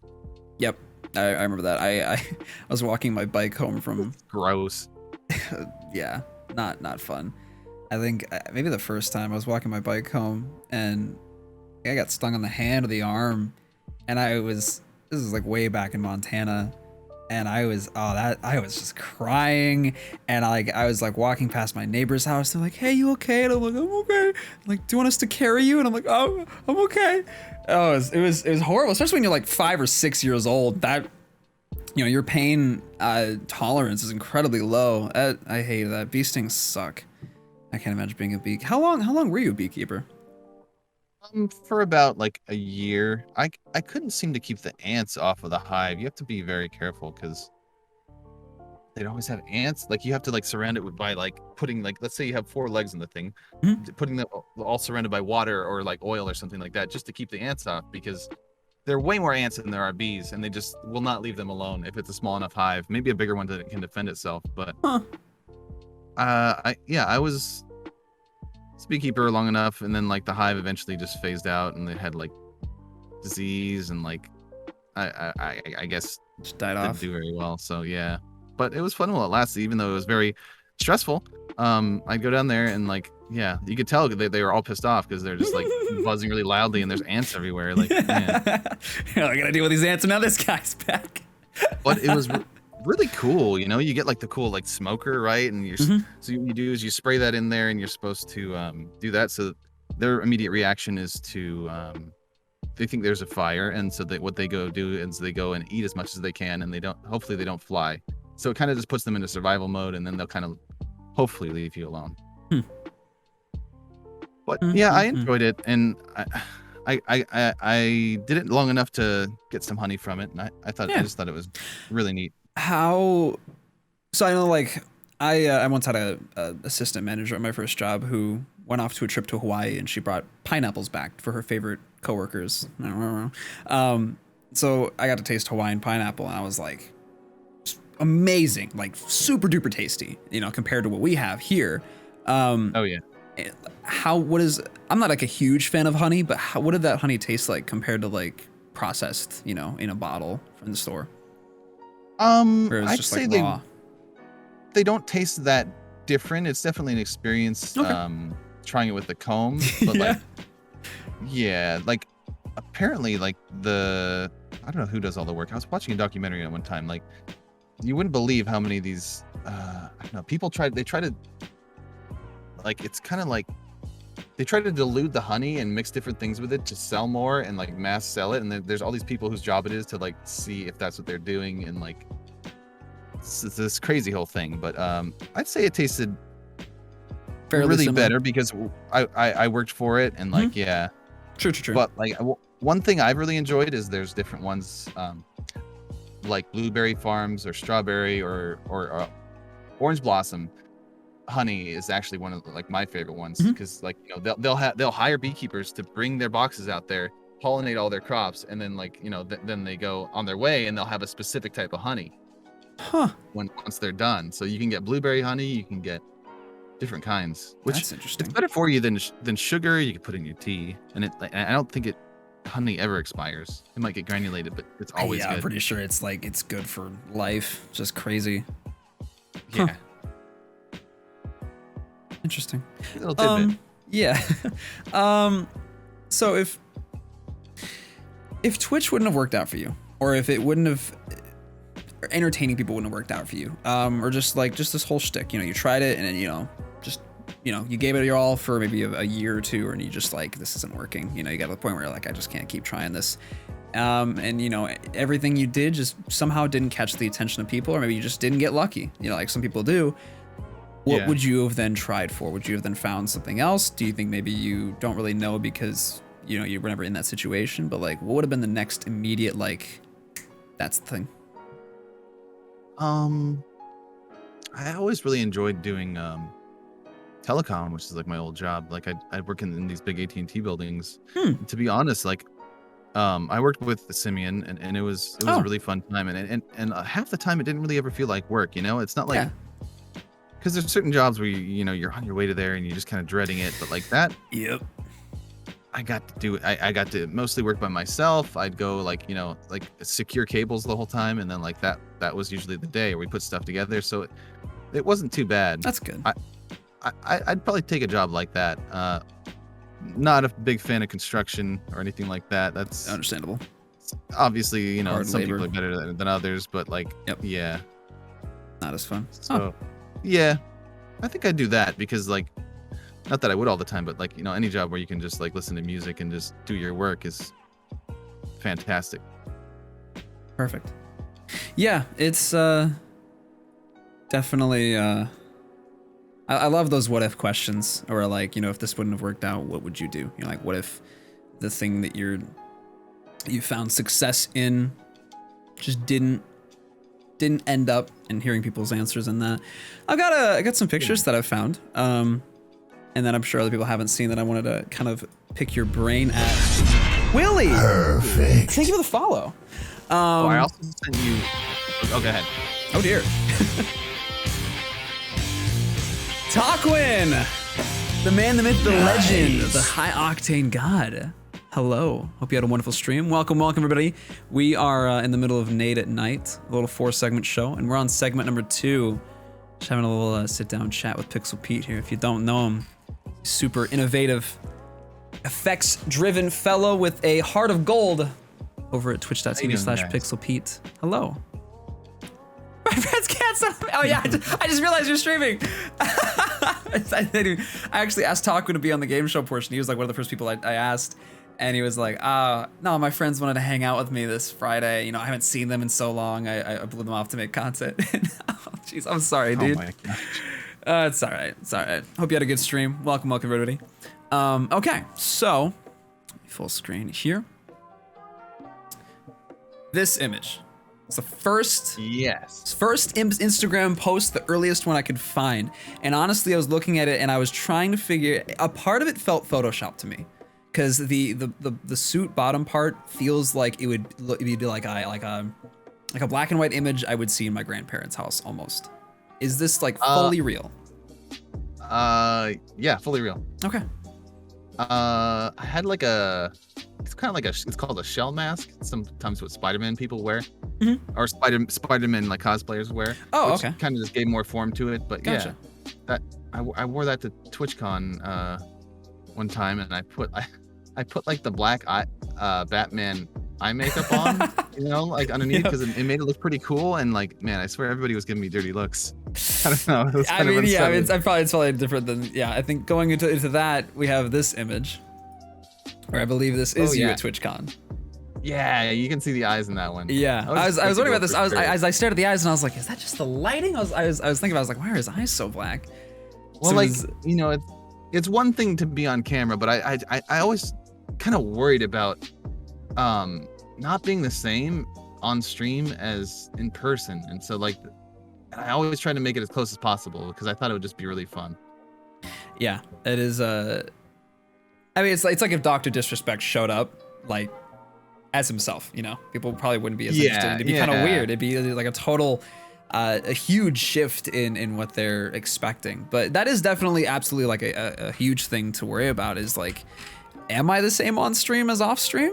You know, am I interpreted the same? It's like, how much of a character am I playing if I am playing a character? Or even like, not even like any character involved, like, is that persona, does that carry over at all? You know, am I as interesting to talk to in person as I am on the internet?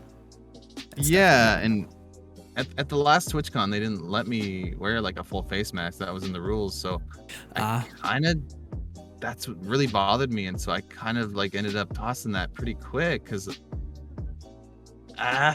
you know, like what? I don't like being different, like two different things. Yep. No, I totally understand. Yeah, that could be difficult, but yeah. And then moving on, I actually created this yesterday.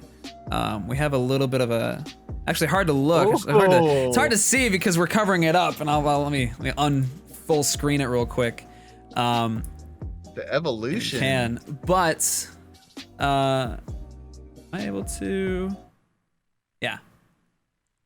I have this from the earliest image that I could find of you, in terms of your stream. I think I took this from a PUBG clip about 4 years ago. You know, over the years, all the way up to basically what you have now, about as much as I could find. That's awesome, man. Thank you. This is great. So everyone watching, this is kind of a little evolution that PixelPeet took. So here, I was curious on here, was your head like shaved, or did you still wear the covering underneath? I was shaved. If I wore the covering, it would kind of key through a little bit. And also that was like Halloween, so I was doing the Halloween colors. I had the orange and right. purple. Okay, so that's why. Okay, gotcha. That makes sense. But yeah. Well, evolution of you. I also have some clips from the old days that I would love to watch and hear any sort of thoughts you have on it. Okay. We'll go with the oldest one. Let me pull this up real quick. I believe I'm sharing. Can you hear that? One sec. I can hear the audio. Perfect. Okay. I can't see it. Perfect. So we've got this. Oh, man. Honestly, I will doot. Just make that a grid. Maybe make it smaller. But we have this clip. So it's like from I think almost 4 years ago. I couldn't get an exact date. But like one of your first clips. Get behind that thing when you get past it.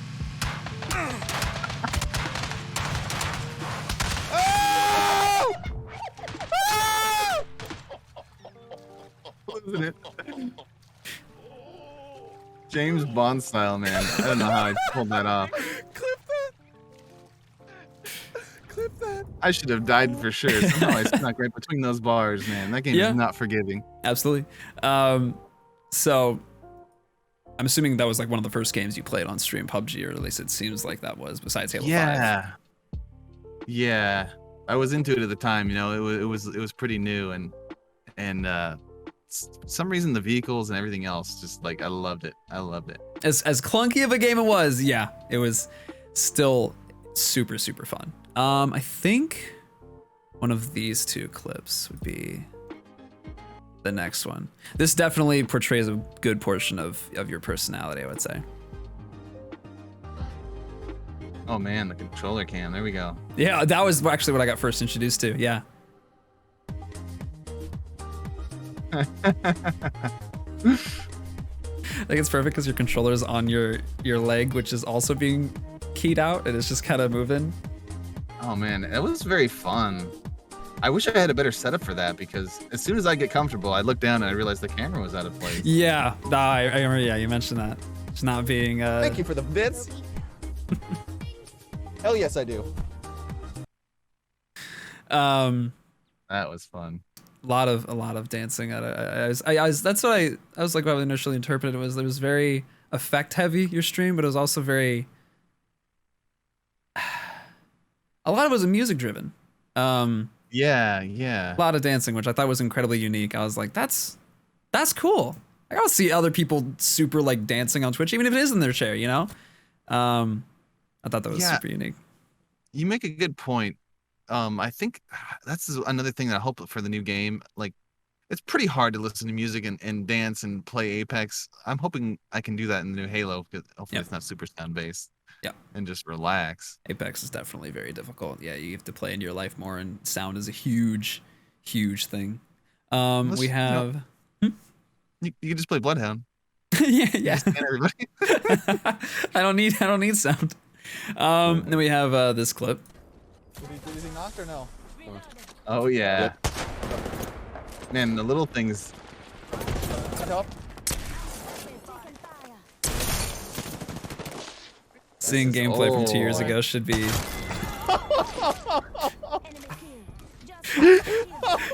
If you look, I never got the cravers, man, and just. if you look closely, you old can see menus your eye, like your glasses fogging up there. Oh man, it was a struggle. If I breathed the wrong way, that would happen. Yeah, So. I never thought about that until I saw this. I was like, oh, that must have been a pain. Oh Air man. conditioning is a miracle. Mm-hmm. Absolutely. And then I got two more. This was from 7 months ago. TOS. Oh yeah. I think that's when you started using the experimenting with the eyes. No, Yeah, that was Snapchat. Oh, whoa, Really. whoa. Hit him For 12. 18.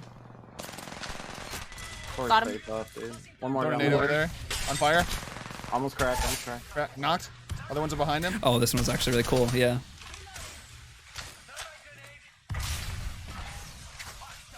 Hitting him. Oh, I got him with the nade. Got him. Oh! Little wall bounce there, man. It's hard to see in the smoke. Oh yeah.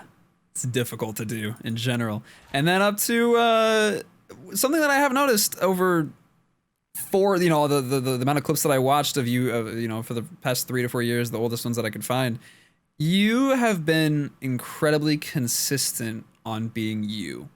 And like watching people's first clips of them streaming, like majority of the time, like they're quiet, like they're contained, like this is something new that they're not really used to. But like watching you in those old days, like it seems like it's Pete. Like nothing's really changed. Like he's always been like this like super friendly, down to earth guy, and he's just like he's here to have fun. And you killed it. I was like, oh my gosh! Like watching my old clips, I'm like trying to break out of that, but I'm like, it's like, people are always still reserved, but you were just like fully in. It was so refreshing to see that. Oh yeah. And then this one. Time for you to make out with this dude. Give him a kiss. Oh, it's gonna happen. It's gonna happen whether you like it or not. Oh, baby.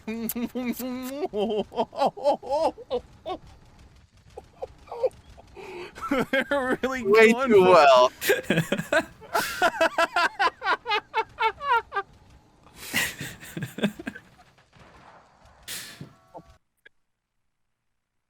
Oh my god. It still gets me. Oh man, it's so good. Yeah, it was a lot of clips in the past, but that was like the main thing I noticed is that your personality still stayed consistent, and that was a good sign of like you being you. That was just it was interesting to see. So obviously we just noticed your image, you know, kind of changed a bit over the years. Have you always been faceless on stream, basically? Not when I first started, but I thought it was a neat way to stand out, and then just sort of, because usually a lot of people are just gaming, sitting on their couch. I think it just occurred to me that just something to be different and fun at the same time. Mysterious masked guy, nobody knows who he is. Yep. For sure. Like I always thought it was fun, and it also makes it a little bit easier just to kind of act that much crazier if you want to. Yeah. Oh, absolutely. Yeah.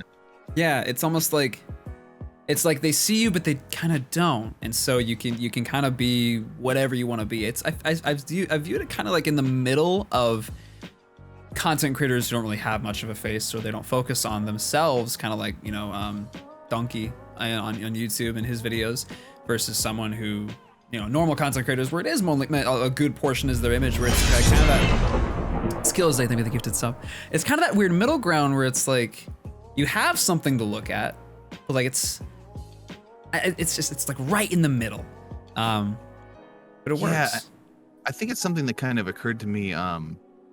Remember we went to like a couple Comic Cons and we cosplayed. We had like some Star Wars costumes. It was like a Tusken Raider or something like that. And I was kind of a shy person, but like wearing something like that really doesn't occur to you to be shy, honestly. So like it's almost the same kind of thing where you just do what you do, and it doesn't matter. Yeah, I think it's kind of like the videos of like the people cosplaying in Halo armor, and they're just acting like super goofy, and they're like doing all these dances and stuff. Yeah, I think it definitely like there's no real embarrassment to it, because like no one knows who's underneath. It's just some like goofy person underneath. It's like giving yourself a whole different identity. It's definitely incredibly interesting. You've been streaming for almost 2 times the amount of time that I have been streaming, and more than a good chunk of people that I know. I think almost the same amount of time as Ubernick. How has your mindset shifted over the past like 3 to 4 years of Twitch? Everyone, at least that I've known of myself personally, typically have a different mindset going in. I started out just being like, I don't know what this is, but seems fun, seems cool. And then before I knew it, here we are. But how has your mindset shifted in like the way you focus on it, and just kind of like how you view the whole art form? I would say that I definitely appealing aspect of it was like to get into it, to be less nervous and more sociable and meet new people. And then and as I get into it, the nervousness kind of fades away. Yes. It's a little more relaxed. You just sitting here talking with everybody. It's actually something that's just really incredible and cool, that like you just get to meet all these people, like especially when you get like for me, it's always been really special going to like cons and meeting people that through streaming. Like if you get it through like TwitchCon, like you've got more in common there with people than like anywhere else. Yeah, you can go up and talk to them, and like or like maybe them, you've seen them stream, and you can just strike up conversations. I feel like it's just like the easiest place to talk to people.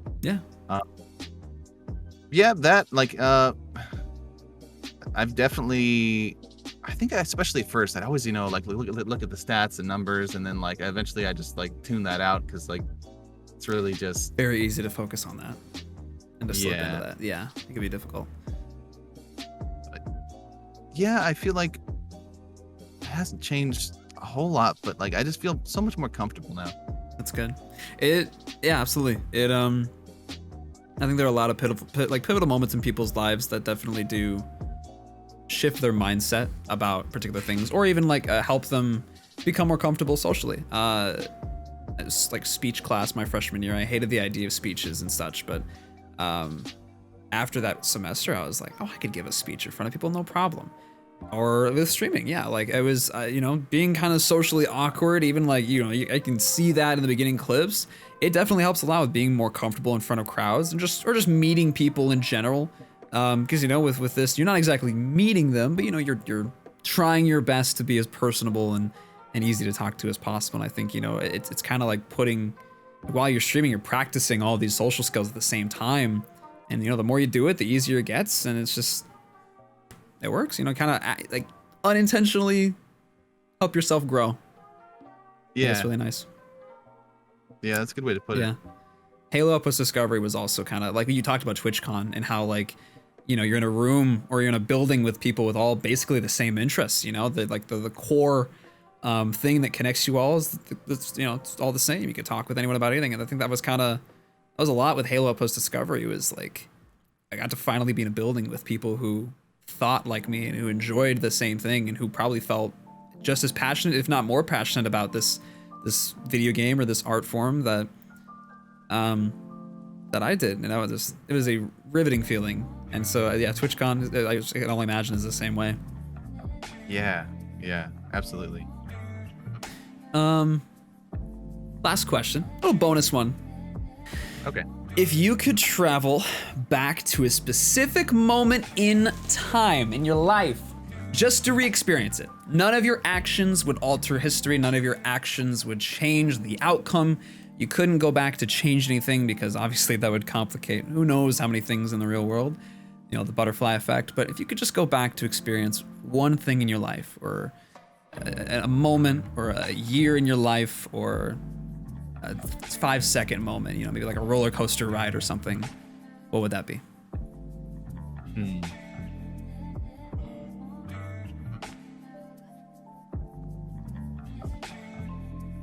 I'm thinking almost like, well, I'm thinking in terms of Twitch because you got it on my mind. I think there was like a great moment where we broke like 500 subs, and I did a 24-hour, which is like I've never done. That's the only one I've done because like they're terrible. Terrible. But like the end of the night, like when I finally made it, it was just felt such a sense of accomplishment, and then just everybody was super hyped in the chat, and I'd probably go back and do that if I could. I can't really. Yeah, I think I'd pick that. Yeah, I was delirious at that point, but yeah, I can only imagine. If there was a moment outside of Twitch, like pre-Twitch, would there be? I guess to maybe give you any ideas, anything involving Halo, anything involving any sort of part of your life where you're like, man, I wish I missed that specific year. We tend to look back on things more fondly as time progresses. You know, we forget about the hardships that came with those moments in time, or sometimes, you know, vice versa. But, you know, the farther we get away from certain moments in time, we tend to look back with maybe more rose-colored I think I might want to go back to the LAN party days just to like see what's going on. like, because, you know, it was mostly just about all the people and like just, you know, the original Xbox. Everybody had to like lug all this heavy stuff just to make this thing happen, and it was just a different time. And I know things are taking kind of a step away from that now, but LAN parties were really, really cool. I remember, like, I think Halo was the reason, because house phones were horrible. Oh yeah. Halo was the reason I stopped answering house phones. I'd be like, no, I'm playing Halo. I'm not going to answer that annoying house phone because I'm busy. And yeah. So back then, I think that's where I'd go. Smart. Yeah, absolutely. It was you don't know what you had till it was gone. I can only imagine how much that must have felt like. I've had my own kind of fair share of stuff like that, but never anything, not like a true LAN party. And it's just to be in a room with the people. It's been super fun. Good food for thought, though. Now I'm gonna be thinking about that later. There you go. All right, Pete, Thank you so much for coming on.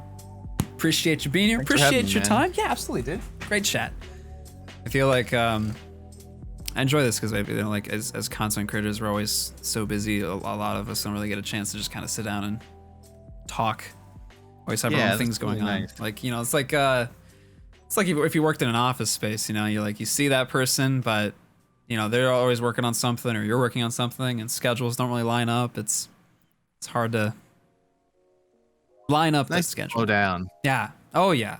Just kind of have a little moment in time in the ever fleeting timeline that we're in. But appreciate you being here, guys.